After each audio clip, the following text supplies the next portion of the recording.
everyone, welcome back to the channel. I'm so glad to have you here.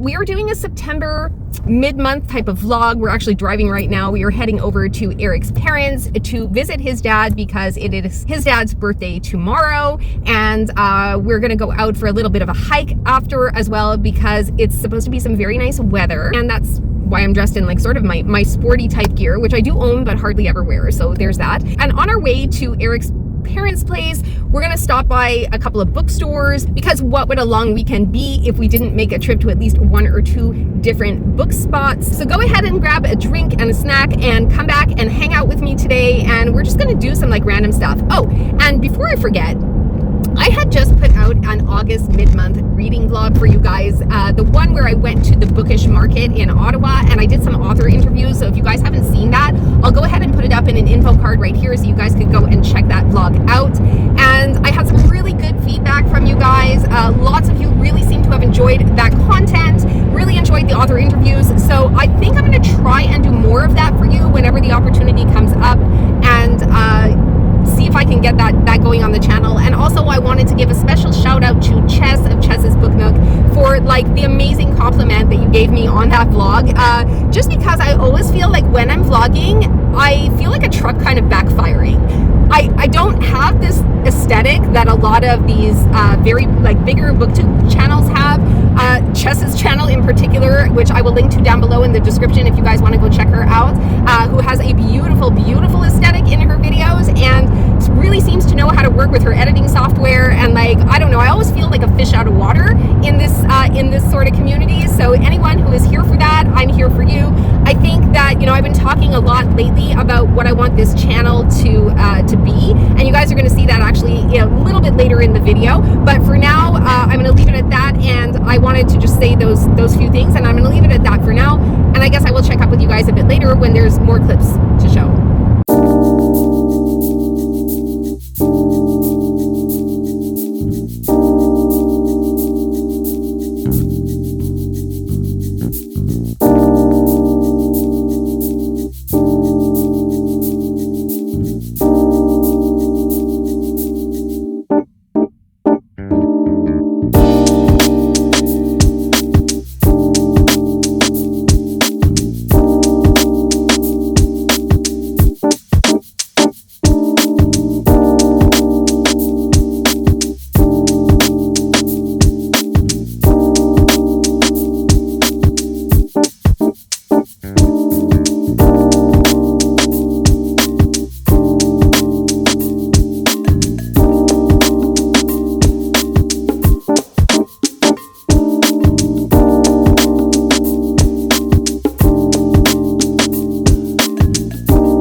I found what I think is a little free library, so I'm gonna go check it out. I was not planning on finding that today, so I think that there's probably, how do we get in? This is the way in. Probably a lot of things for kids. Certainly seems that way. It is full up to the top, you guys. Like, I can hardly see what's in here. Nothing, I don't think, for me. There's like a super vintage copy of The Hobbit with like the cover missing. Mostly kids books. I'm looking through. No, like, I think that there's absolutely nothing here for me. Something in the back here. No, nothing for me. Well, that was a bust.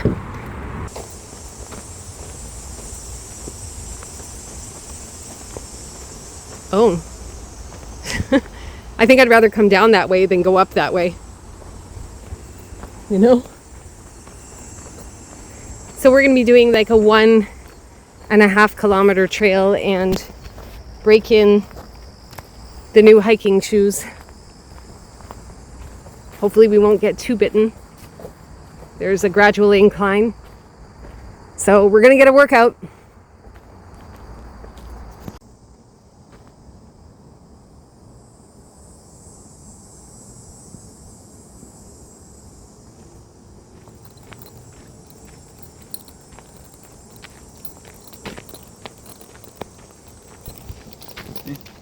Two leaves there.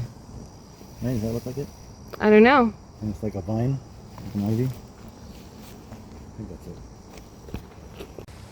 We got lost. We are supposed to be following the red trail, and we are right up here between the blue and the purple trail. So last we were over here. I don't know how that happened, but we're lost, you guys. We're lost. We're gonna cross this bridge and cross our fingers and hope for the best.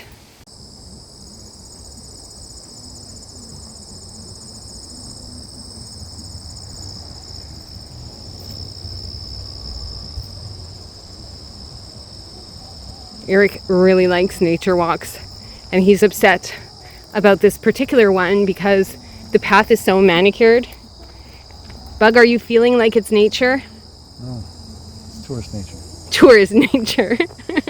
You're such a grumpy tourist. I'm not a tourist, that's the problem. I didn't say a tourist, I said a tourist. Oh. Okay, now we're in trouble. What if I want to go the other way?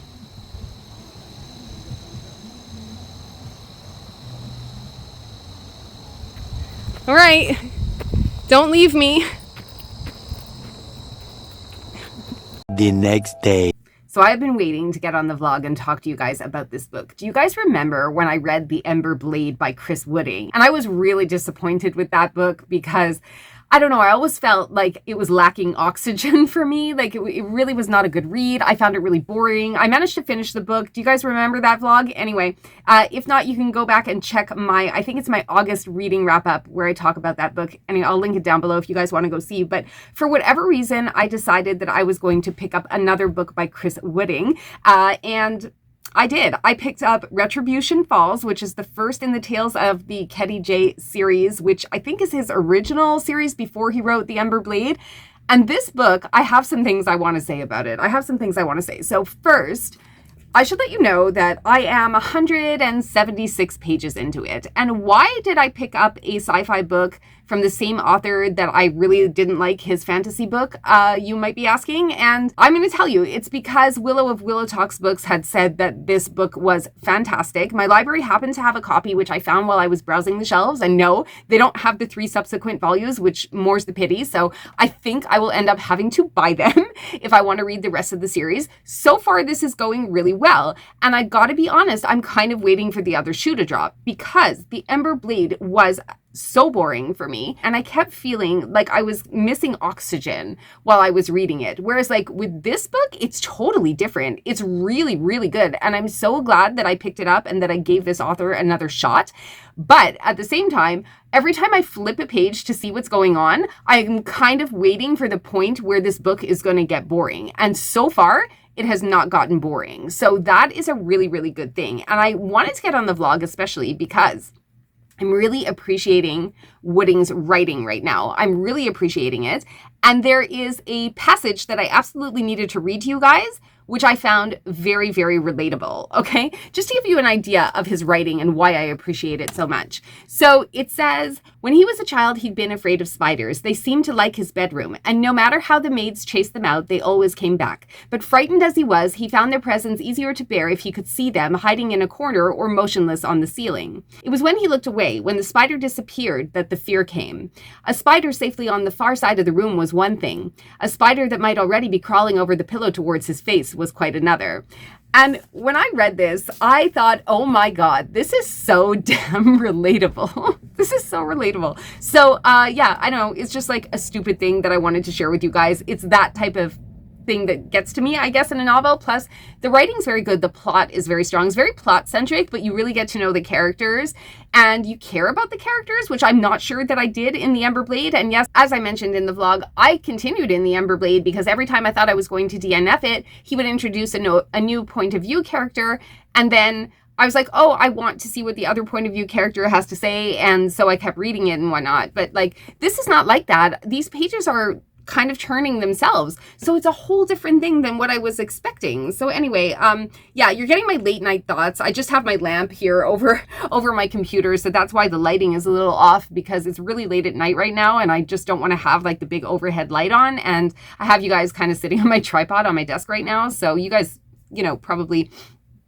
know what that looks like if you've seen like the whole tour of the office and stuff. But basically, I have been reading this book for like the last 3 hours, something like that.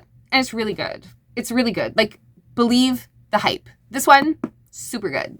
3 days later. So it is Tuesday morning, and it's 5:10 a.m., and I've just released another video. It's September 9th. This one is a reading vlog that takes place when I go to do an eBay haul. We talk a little bit about some YouTube stats and some other things that are going on with the channel. So if you haven't seen that video, I will link it up here in an info card for you if you guys want to go check that out.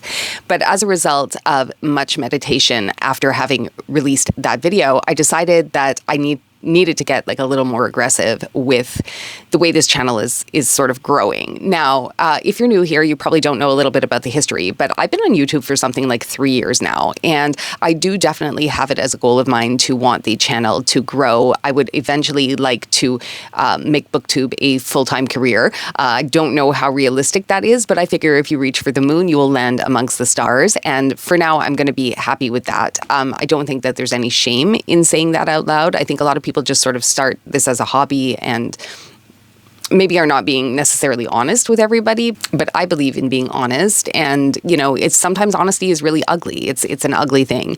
And it can also be really alienating. Like, people just don't get it. Yeah, so like I was saying, I have been on YouTube for about 3 years, and last year in October, I decided to drastically change my content. And I did that for a few reasons. One, because I really wasn't enjoying making the small business content that I had been making previously, and I wanted to do something that was more in line with my current self, which, you know, has always been reading. But I really didn't realize that there was a whole bookish community out there. Like, it was just something that had not entered my vortex at this point. And yes, if you're wondering if I'm using a nail file to hold up my mic, I absolutely am, because that's what I had here. That's what I had here to hold. I didn't really feel like screaming at the mic in my phone this morning. So yeah. Anyway, in my previous vlog, I had touched upon the subject a little bit, explaining that I wanted to change the direction of my channel, but that was after almost 2.5 years of trying to grow a channel in a business domain, which I just did not have enough business or enough content to see grow. And what was happening when I started the BookTube content is that YouTube was pushing out my videos to the wrong people, to the people that had subscribed to the small business stuff, and I kept getting a lot of unsubscribed. So cautionary tale, maybe you guys, if you're deciding to switch your YouTube content, you should be starting a whole new channel, because as I understand, YouTube does give new channels kind of like a boost. But unfortunately for me, I happen to be a particular expert in shooting myself in the foot, so I decided not to do that, and I just went ahead, switched the content, and hoped that the people that were following me were going to be with me for the long haul. And as it turns out, this is not the case. So I went ahead and decided to take down all those small business videos, all of those original videos. And I didn't delete them, but I made them private. And the reason that I did that is because I want to grow my BookTube channel. I want to grow my content here, my bookish content. I want to grow this community. I want to discuss books with you and life with you, and maybe mistakes. Lots of mistakes on this channel. And you know, it's a learning curve. We're learning here. So you're in a good place if you're kind of unsure about yourself all the time, like good old Zahava right here.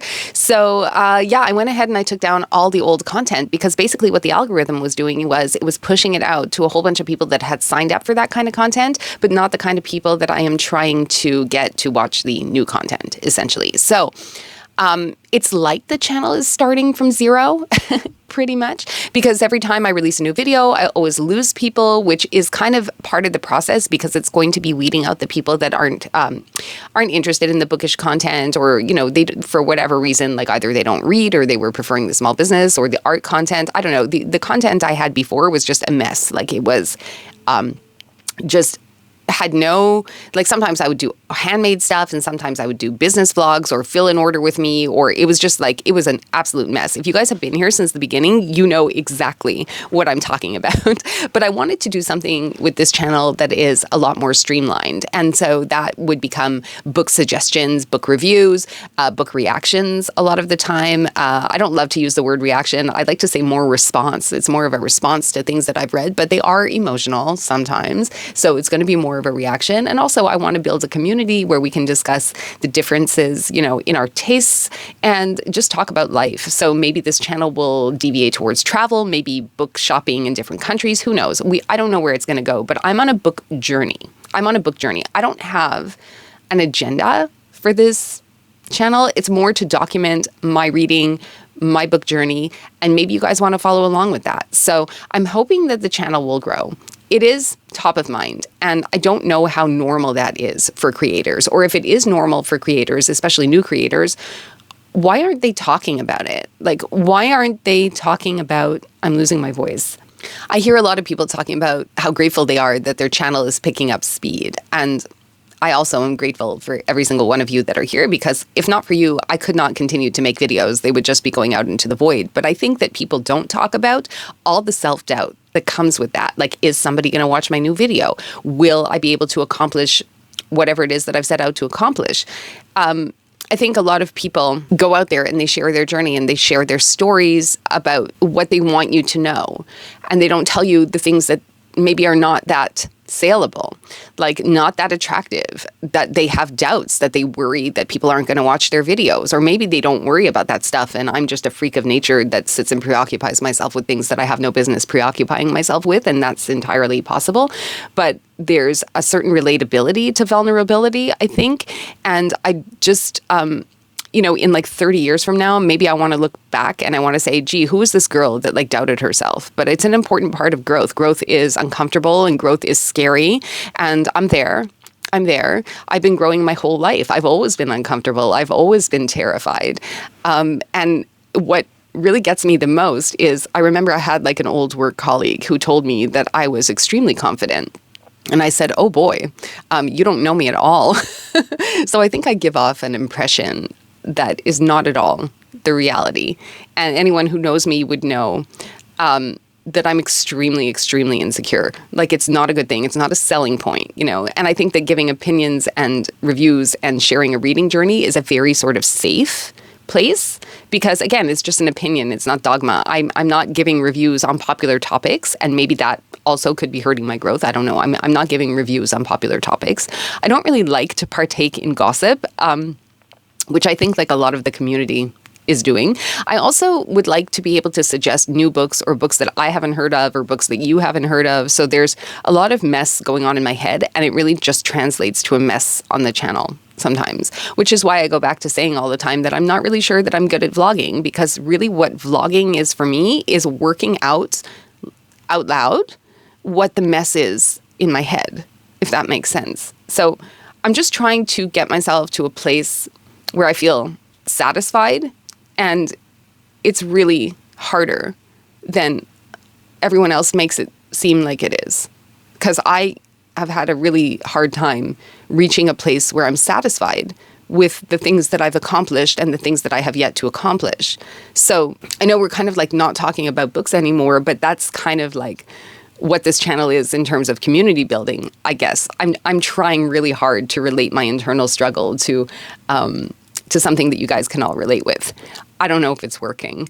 Let's move on and talk about some books and some bookish successes and some bookish failures, because there will always be failures. So this weekend, I started A Quantum Love Story by Mike Chen. I had some trouble getting into it. I think that it's because I've been tired. I'm on my period. It's not wow.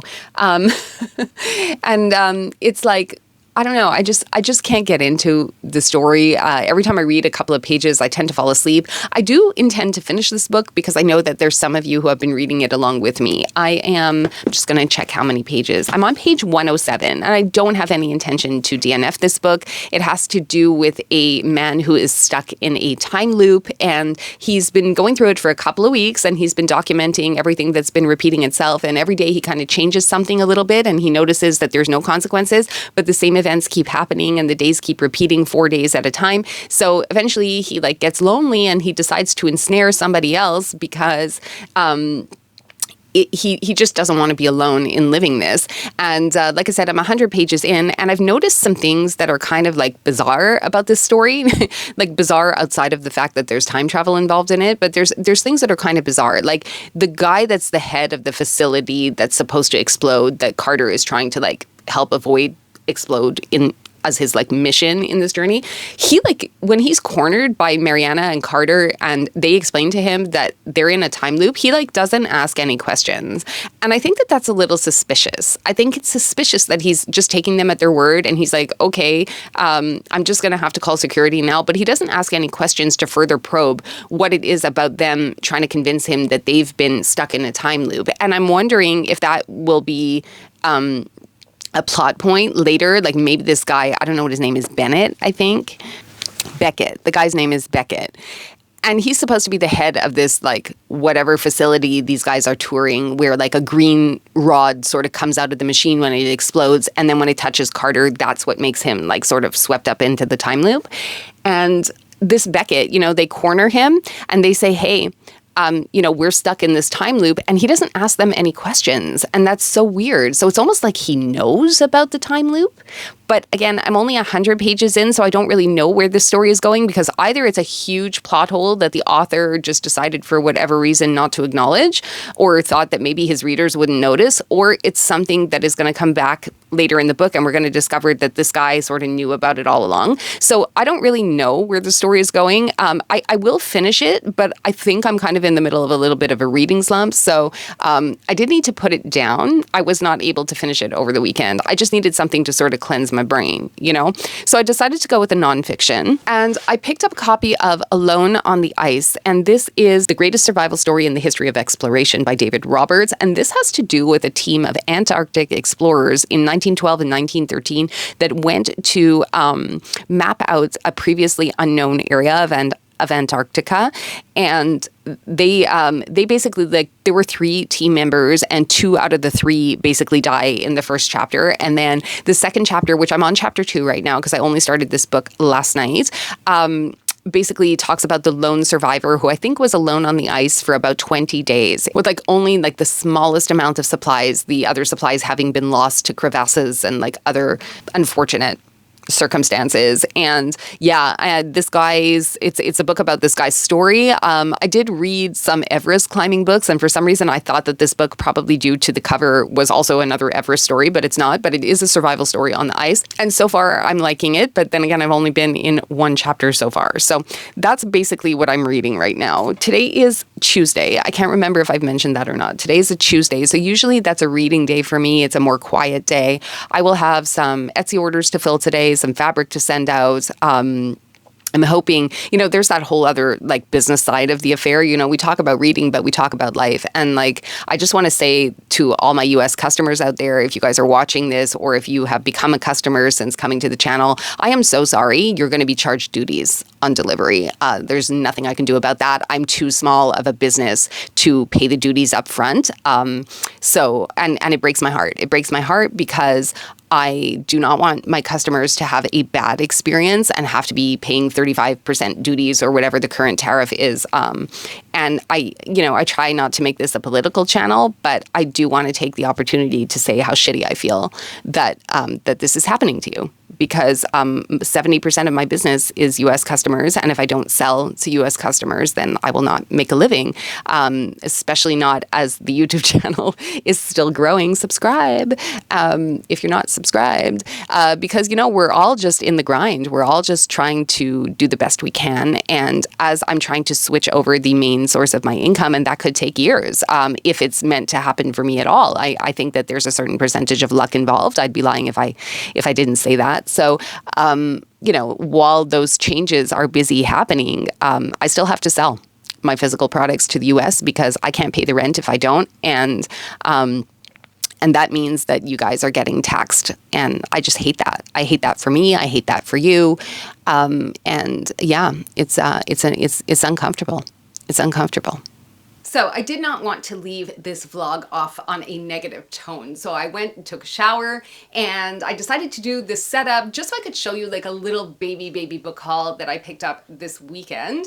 All the books are used, so it was not a huge budget. It was $32 and I'll tell you exactly what I paid for all of them. I actually went to a market, an outdoor market out in Williamstown, Ontario, which is a small town about an hour away from Montreal and maybe about 20 minutes or so from the Cornwall area. Anyway, enough about geography, but I wanted to show you the books that I picked up. I went to the Book Garden, which is the mobile bookstore, which you guys have seen before on the channel, and I can link to her website down below if you guys want to go check her out.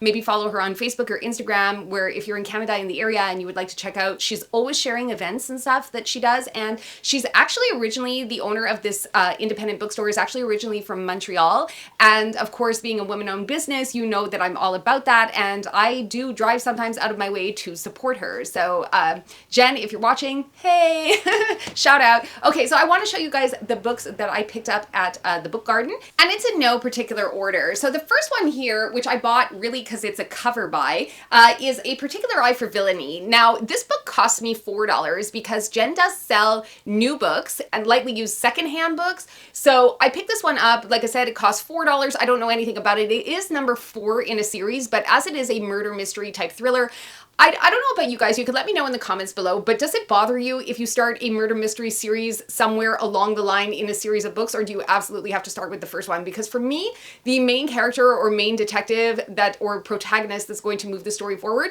I don't know that I necessarily care about their history or storyline or personality. I'm in it for the mystery. I'm in it for the murder. I'm in it for the problem solving. So I don't necessarily know if it matters to me. Like the one book by Linda Castillo that I read, which was An Evil Heart, and it had a really good prologue. I don't know if you guys remember that vlog. I remember that it had a really good and gruesome crime up at the beginning, but then the book just fell flat for me, and I realized that this is probably not an author that I want to continue with. But it really didn't have to do anything with the main detective. I think her name was Kate. You know, I don't pay that much attention to it anyway. It was just, I guess, the way that the writing was, the prose in that book just didn't work for me.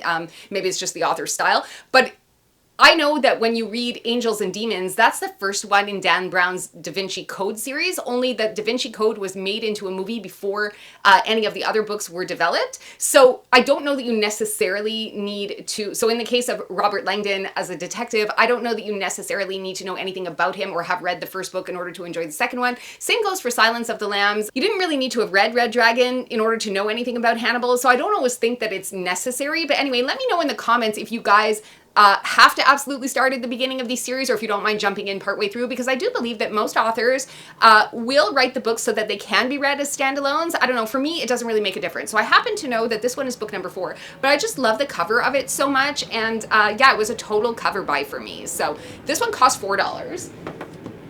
Next, I picked up Isola. So she had a new copy of this, but there was also a used copy. So I guess I just got really lucky. This one cost me $10 and it's in really good shape. It is one that I did have on my Amazon wish list, so I was able to take that off the wish list, having now acquired a copy, a book that I've heard a lot about. I don't know too much about going in. There's no blurb on the back or on the inside flap. There's actually no inside cover, so it doesn't really say what the book is about. So, but I think it has to do with a lady who is like on a sea voyage and she ends up on this island and I guess things happen. Not too sure what's going on with it, but I remember hearing people talk about it, so I wanted to give it a read, and now I own a copy. Next is a hardcover book that I bought a little bit for the cover and a little bit because I'd never heard anyone talk about it, and this is Rooms by Lauren Oliver. This one I could tell you what it's about. I'll just read it to you real quick here. So it says, estranged patriarch Richard Walker has died, leaving behind a country house full of rooms packed with the detritus of a lifetime. His alienated family, bitter ex-wife Carolyn, troubled teenage son Trenton, and unforgiving daughter Minna have arrived for their inheritance. But the Walkers are not alone. Alice and Sandra, two long dead and restless ghosts, linger within the house's claustrophobic walls, bound eternally to its physical structure. Jostling for space and memory, they observe the family trading barbs and reminiscences about their past lives. Though their voices cannot be heard, Alice and Sandra speak through the house itself, in the hiss of the radiator, a creak in the stairs, the dimming of a light bulb. The living and dead are haunted by painful truths that surface with explosive force. When a new ghost appears and Trenton begins to communicate with her, the spirit and human worlds collide with cataclysmic results. Elegantly constructed and brilliantly paced, Rooms is an enticing and imaginative ghost story and a searing family drama that is as haunting as it is resonant. So again, I do not know anything about this author. I've never heard about this title. If it has been around the bookish community for years, please let me know, because as I've said before, I'm only kind of coming to this community as of October of last year, and really previous to BookTube, I had just been going to bookstores and picking up books randomly based on recommendations from the staff and whatnot. So I didn't know there was a whole community out here. I was probably living under a rock. Don't ask, but you know, here we are. And then lastly, I picked up another hardcover book. This one is called The Cartographers. I think it's pretty obvious that I picked this one up because of the cover. It is also a murder mystery or a mystery thriller, so I will let you guys know what this is about, in case you haven't heard of it. Nell Young's whole life and greatest passion is cartography. Her father, Dr. Daniel Young, is a legend in the field and Nell's personal hero, but she hasn't seen or spoken to him ever since he cruelly fired her and destroyed her reputation after an argument over an old cheap gas station highway map.